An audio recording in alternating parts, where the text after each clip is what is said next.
नमस्कार, ईटीवी भारत में आपका स्वागत है। मैं हूं राकेश त्रिपाठी और आज के हमारे ख़ास मेहमान हैं केरल के गवर्नर महामहिम आरिफ मोहम्मद खान साहब। खान साहब, आपका स्वागत है। खान साहब, पहली जो सवाल की शुरुआत मैं करना चाहता हूं, इंटरव्यू की शुरुआत पहले सवाल से, वो है कश्मीर पर बेस्ड। हाल ही में फारूक अब्दुल्ला ने एक जगह इंटरव्यू में ये कहा है कि जिक्र करते हुए ये कहा कि आरिफ साहब से पूछिए, मैंने उनसे कहा था कि रुबैया सईद के अपहरण के मामले में 5 आतंकवादियों को केंद्र सरकार ना छोड़े। तो क्या ये सही है? मेरे ख्याल से ये चीज़ पहले भी आ चुकी है। फारूक साहब की राय का जहाँ तक ताल्लुक़ है वो बिल्कुल सही। फारूक साहब, क्योंकि मैं उस टीम का मेंबर था, इंद्र कुमार गुजराल साहब और मैं, जिनको कश्मीर भेजा गया था। हम सुबह 5 बजे के करीब पहुँचे वहाँ। बहुत सर्दी थी। सीधे फारूक साहब के घर गए, हम्माम में बैठ के उनसे बातचीत हुई और उन्होंने और उनके ऑफिसर्स ने हमें ये बताने की कोशिश की कि रुबैया सईद को छुड़वाने के लिए टेररिस्ट को, आतंकवादियों को छोड़ने की ज़रूरत नहीं है जैसा कि वो मांग कर रहे हैं, बल्कि उन्हें बहुत विश्वास था कि रुबैया सईद को हम छुड़वाने में कामयाब हो जाएंगे बग़ैर आतंकवादियों को छोड़े। मैंने जब ये कहानी वहाँ पर सुनी, और मैं नहीं कह रहा हूँ आपसे, देखिए फारूक अब्दुल्ला साहब ने अपनी किताब में इसको कंफर्म किया।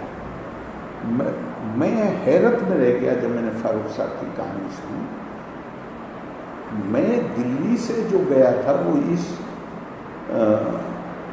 इम्प्रेशन के साथ गया था जैसे राज्य सरकार और आतंकवादी मिले हुए। अब फारूक साहब कह रहे थे कि आतंकवादियों को नहीं छोड़ना चाहिए। मैंने तुरंत उनसे कहा कि मैं आपकी राय से 100% सहमत हूँ, हरगिज़ नहीं छोड़ना चाहिए और आप अपने फैसले पे कायम रहिए। मैंने एक बार नहीं, अलग अलग तरीके से उनसे कहा कि मैं किसी भी हद तक जाऊंगा आपको सपोर्ट करने में। लेकिन मुझे अफसोस ये है, अब पहले तो मैं दूसरी बात कह रहा हूँ, जब मैंने ये कहा तो यकीनी तौर पर इंद्र कुमार गुजराल साहब ने ये बात दिल्ली कन्वे कर दी होगी, चूँकि बाद में मुझे पता चला कि हमें तो ये दबाव डालने के लिए भेजा गया था कि आतंकवादियों को छोड़। अब मैंने उल्टी बात कह दी वहाँ पर, तो ये बात खबर आ गई दिल्ली। तो अब पूरे दिन मैं अकेला अपने कमरे में था, अपने दोस्तों से मिल रहा था, कश्मीरियों से।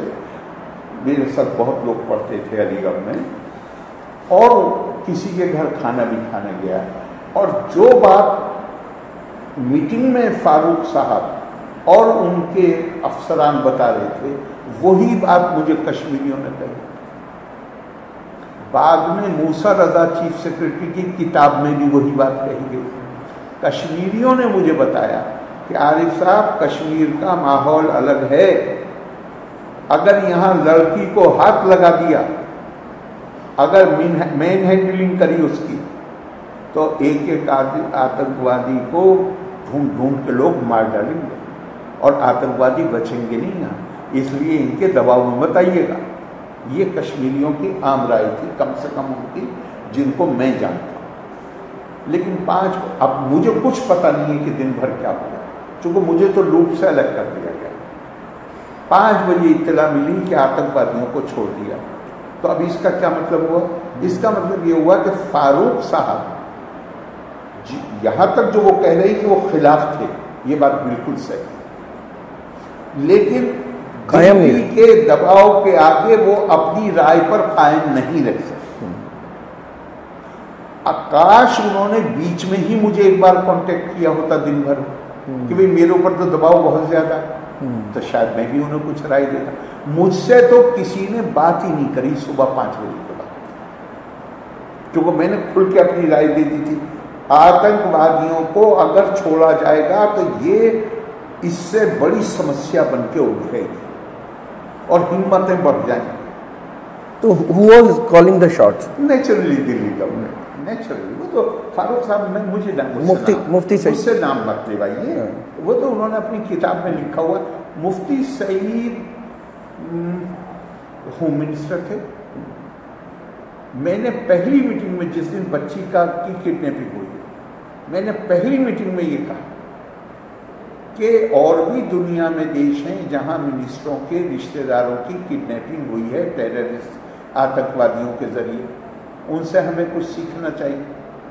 जिस मिनिस्टर के, जब मिनिस्टर्स गवर्नमेंट में कोई है और उससे रिलेटेड किसी को किडनैप किया जाता है, तो जैसे डॉक्टर अपना इलाज खुद नहीं करता, इसी तरह वो मिनिस्टर इस मामले में कुछ बोलता नहीं है। और बेहतर तरीका ये होता है कि वो कुछ दिन के लिए इस्तीफा दे देता है। वीपी सिंह जी कोई दूसरा डील करे इस मामले को। मैंने ये कहा, वीपी सिंह जी ने हंस के कहा, मुस्कुरा के, हंस के नहीं मुस्कुरा, कौन डील करेगा? मैं कराइए मुफ्ती साहब से, मुझे जिम्मेदारी दीजिए, मैं डील करूँगा। तो वो बात आई गई होगी। लेकिन कुल मिला के बात ये है कि फारूक साहब जो कह रहे हैं वो गलत नहीं, लेकिन फारूक साहब अपनी राय पर सख्ती से कायम नहीं रह सकते। इसकी क्या वजह थी? अब ये तो वही बता सकते हैं, चूंकि उन्हें नेचुरली, उन्होंने अपनी किताब में लिखा है कि उन्हें थ्रेटन किया जा रहा था कि उनकी सरकार डिसमिस हो जाएगी। कश्मीर को आपने भी बड़े नज़दीक से देखा, बहुत नज़दीक से, इंदिरा जी के ज़माने। जी, मैं इसीलिए, आपने एक बात अभी कही कि किस कश्मीरी दोस्तों ने आपके कहा कि अगर बच्ची को किसी ने मैन हैंडल किया तो यहाँ एक एक आतंकवादी को लोग चुन चुन के मार डाले। लेकिन ऐसा कश्मीरी पंडितों के पलायन के वक्त क्यों नहीं हुआ? उनकी महिलाओं के साथ तो महिलाओं के को जो भी कहा गया, जुबानी कहा गया, मुझे नहीं मालूम ऐसी कोई शिकायत है कि किसी महिला के साथ बदतमीजी हुई, जैसे फिल्मों में भी दिखाया मारा, हाँ। मतलब किलिंग हुई है। लेकिन ऐसा महिलाओं का के साथ कोई दस दराजी हो, ये कश्मीर के कल्चर में नहीं। और तब तक हम बात कर रहे हैं 89 दिसंबर जी। कश्मीरियों का पलायन है उसके लगभग 2 साल बाद, 89 दिसंबर, 2 दिसंबर साल बाद। और इस वाक़े के बाद ये जो 5 टेररिस्ट छोड़े गए, इसके बाद इसमें कोई शक नहीं कि टेररिज्म को एक नया फिल्म, नया उत्साह मिल गया, नई ताकत, और बदकिस्मती से जिसे कहते हैं सम्मान और विश्वसनीयता मिल गया उस समाज में। उन्हें लगा कि इनमें ताकत है, ये सरकार को झुका सकते हैं। सर, कश्मीरी पंडितों की हम बात कर रहे हैं, आप भी सरकार में थे उस समय, पलायन रोकने के लिए या उसको हैंडल करने के लिए क्या आप सरकार में थे? सरकार ने ठीक किया जो भी किया? नहीं, ये जो सरकार में, जो केंद्र सरकार में है, except the home minister and the prime minister, other ministers will come to know. दूसरे मंत्रियों को तो काफ़ी बात को पता चलेगा, चूँकि बुनियादी तौर से तो ये जिम्मेदारी राज्य सरकार की है, और फिर जब सरकार नहीं रही तो ये जिम्मेदारी गवर्नर की है, जो सीधे होम मिनिस्टर को रिपोर्ट करते हैं। हर चीज़ हर मिनिस्टर को तो पता नहीं होती, और उस वक्त अगर आप गौर करिएगा तो आपके चैनल भी नहीं थे कोई, उस समय तो मीडिया भी कोई बहुत ज़्यादा रिपोर्ट नहीं कर रहा था। लेकिन 2-3 महीने के अंदर आते आते सब चीज़ें पता चल गई। और मैंने आज ही कहा है कि मैंने कई दफ़ा हाउस में भी, मतलब हाउस से मतलब पार्लियामेंट सेंट्रल हॉल में भी, अपने घर में भी बुलाया गया, और मैंने कहा ये है इशू जिस पे स्टैंड है। मैंने कहा भाई इससे ज़्यादा शर्मनाक बात कोई हो नहीं सकती, दुखद बात हो नहीं सकती कि किसी भी व्यक्ति को अपने ही देश में शरणार्थी बनना पड़े। आरिफ साहब, आपकी एक छवि बनी हुई है कि आप मुद्दों की राजनीति करने वाले लोगों में शुमार थे। आपने शाहबानों के केस में आपने कुर्सी छोड़ दी, और कई बार ये बात, आपको कभी ऐसा आपने सोचा कि ये कश्मीरी पंडितों के साथ बड़ा गलत हो रहा है और क्या मैं अपनी इस मुद्दे की बात करके अगर छोड़नी पड़ी तो कुर्सी छोड़ दूंगा? ऐसा मेरा ख्याल है कि अगर आप बात करें जिस वक्त रुबैया सईद के मामले में आतंकवादियों को छोड़ा गया तो डेफिनेटली ये चीज़ मेरे दिमाग में थी, लेकिन मैं तब ये काम कर सकता था जब फारूक साहब स्टैंड लेते। आपने ये कश्मीर जब गए थे तो आपने ये मन में पक्का कर लिया था कि अगर फारूक साहब, तो उस वक्त पता ही नहीं था। नहीं, फारूक साहब से बात करने के बाद, फारूक साहब से बात होते में मैंने ये पक्का कर लिया था दिल में, और मैंने उनसे एक बार नहीं कहा, बार बार कहा और तरह तरह से कहा, फारूक भाई कितना ही भी दबाव आए किसी तरफ से, फारूक साहब नहीं तो गौर से देखते थे। जैसे कि वो पहले कह रहे थे प्राइम मिनिस्टर दबाव डालना है, पहले कह रहे मुफ्ती दबाव डालना है, मिनिस्टरों के औरों के फोन आ रहे, फारूक साहब, फारूक भाई किसी की तरफ से भी दबाव आए आप अपने फैसले को बदलिएगा मत। और मैं बस आपको एक बात इश्योर कर सकता हूँ कि मैं किसी हद तक भी जाऊँगा आपको सपोर्ट करने। मतलब आप कुर्सी छोड़ सकते थे उस वक्त? अब इससे आप अंदाजा लगा लीजिए, अगर मैं मुझे आज मुझे दावा करने की क्या जरूरत है, आज तो बहुत साल हो गए, लेकिन जब मैं ये कह रहा हूँ कि मैं किसी हद तक भी जाऊँगा आपको सपोर्ट करने में। ठीक है।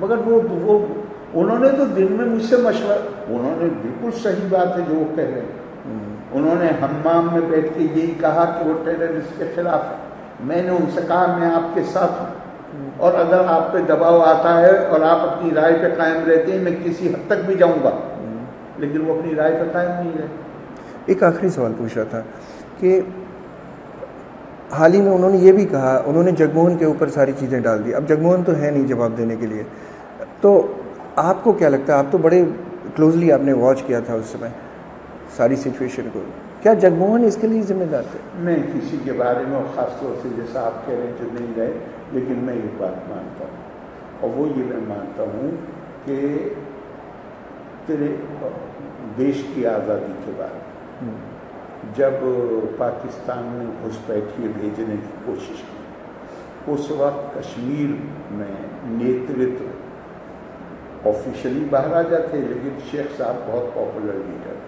शेख साहब किसी कीमत पर और कश्मीर के लोग किसी कीमत पर पाकिस्तान में जाने को तैयार नहीं थे। भारत ने उनके उस फैसले का सम्मान किया। हमने ध्यान रखिएगा कि हमने वो जो एक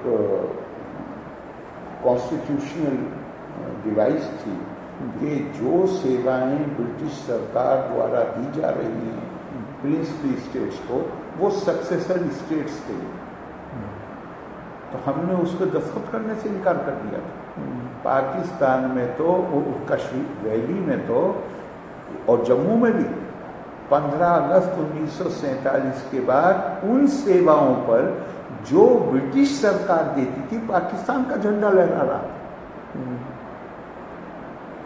स्टैंड स्टिल एग्रीमेंट हमने दस्तखत नहीं किए, लेकिन जब उन्होंने हमला किया और कश्मीर ने हमारी मदद मांगी, और हमने कहा कि हम मदद तब कर सकते हैं जब आप एक्सेशन पे साइन करेंगे, और उन्होंने साइन कर दिए, तो उस वक्त तक तो पाकिस्तान में नहीं जाने का है और हिंदुस्तान के साथ रहने का है, ये फैसला कश्मीरियों का फैसला है। लेकिन 1953 में शेख साहब की गिरफ्तारी के बाद, चूँकि 47 से लेकर 1953 तक शेख साहब के मानस में कुछ आज वो नहीं है, वो बहुत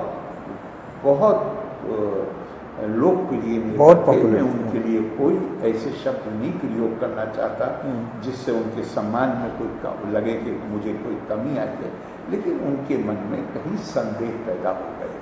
अच्छा।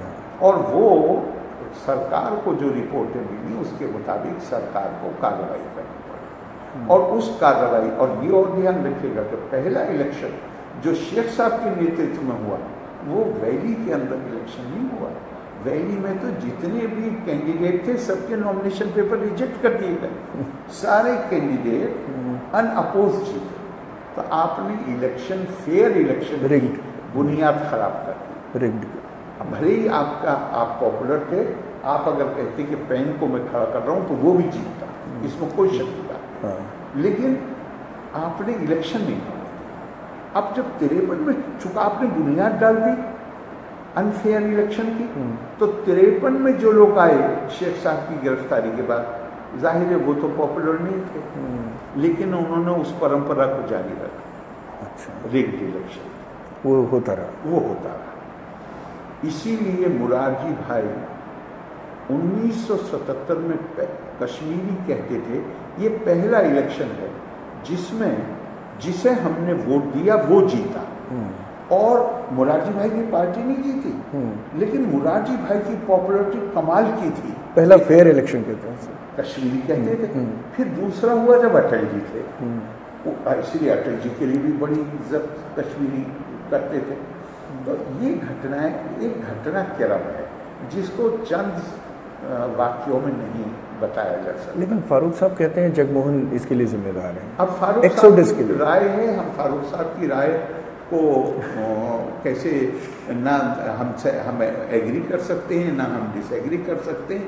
उनकी राय है, उनको हक है अपनी राय रखने का, लेकिन इसकी परिस्थितियां जगमोहन जी के गवर्नर बनने, मेरी राय में ये परिस्थितियां बनना की शुरुआत बहुत पहले हो चुकी। जगमोहन जी से पहले, बहुत पहले नहीं, बहुत पहले हो चुकी।